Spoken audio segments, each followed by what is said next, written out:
Maharashtra TV news, आवाज सर्वसामान्यांचा। Breaking news. Darna धरणातून आज पाण्याचा विसर्ग, नदीकाठच्या नागरिकांना सतर्कतेचा इशारा। दारणा धरणाच्या पाणलोट क्षेत्रात सुरू असलेल्या संततधार पावसामुळे धरणातील पाणीसाठ्यात झपाट्याने वाढ होत आहे। यामुळे धरण संचालन नियमानुसार वरिष्ठ स्तरावर निर्णय घेऊन दिनांक 24 जुलै 2026 रोजी दारणा धरणातून दारणा नदीपात्रात नियंत्रित पाण्याचा विसर्ग करण्यात येणार असल्याची माहिती प्रशासनाने दिली आहे। धरणातील पाण्याची आवक पुढील काही तासात वाढण्याची शक्यता लक्षात घेता परिस्थितीनुसार टप्प्याटप्प्याने विसर्गात वाढ केली जाऊ शकते।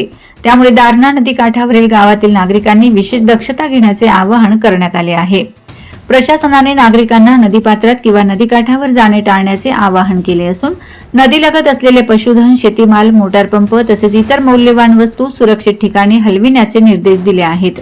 तसेच संबंधित महसूल, पोलीस, आपत्ती व्यवस्थापन व ग्रामपंचायत यंत्रणांनी आवश्यक ती खबरदारी घेऊन नागरिकांना सतर्क करण्याच्या सूचना देण्यात आल्या आहेत। नागरिकांनी अफवांवर विश्वास न ठेवता प्रशासनाच्या अधिकृत सूचनांचे पालन करावे आणि कोणतीही आपत्कालीन परिस्थिती उद्भवल्यास तातडीने संबंधित प्रशासनाशी संपर्क साधावा, असे आवाहन करण्यात आले आहे।